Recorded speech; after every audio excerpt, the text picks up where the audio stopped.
itinataguyod ang tatlo niyang mga anak na ipinaglihi raw sa unggoy. Pero ano ba talaga ang tunay nilang kondisyon? Sa kaibuturan ng bundok na ito, sa liblib na bayan ng Santa Maria sa Davao Occidental,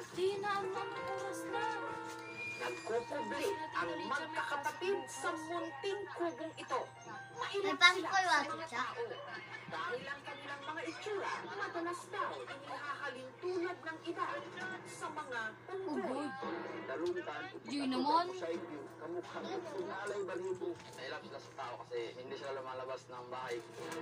Ang itinuturong dahilan kung bakit nagkaganito ang kanilang anyo, ang kanila raw ama, na nanghuli noon ng unggoy na ipinakain din sa kanila. Bunga niyang pamalit sa mga langgam. Kamang ito makubad. Oo, yan ka kami. Kaya tinuan siya. Hinarap ko nga. Isunod-sunod sila niya.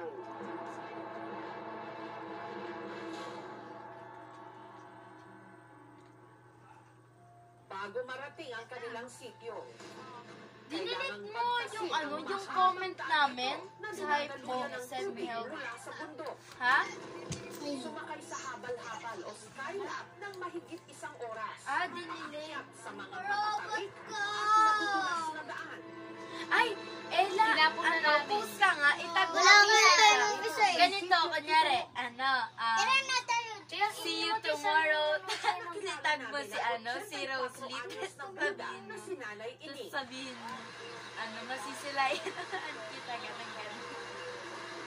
Kasama ng nakatira sa Ipag-tripan mo munting dali. kubo ang Sabi mo, 3 sa manonood 9 tayo. mga anak. May ilang hindi nagsasalita at parang mga bata pa rin kung kumilos.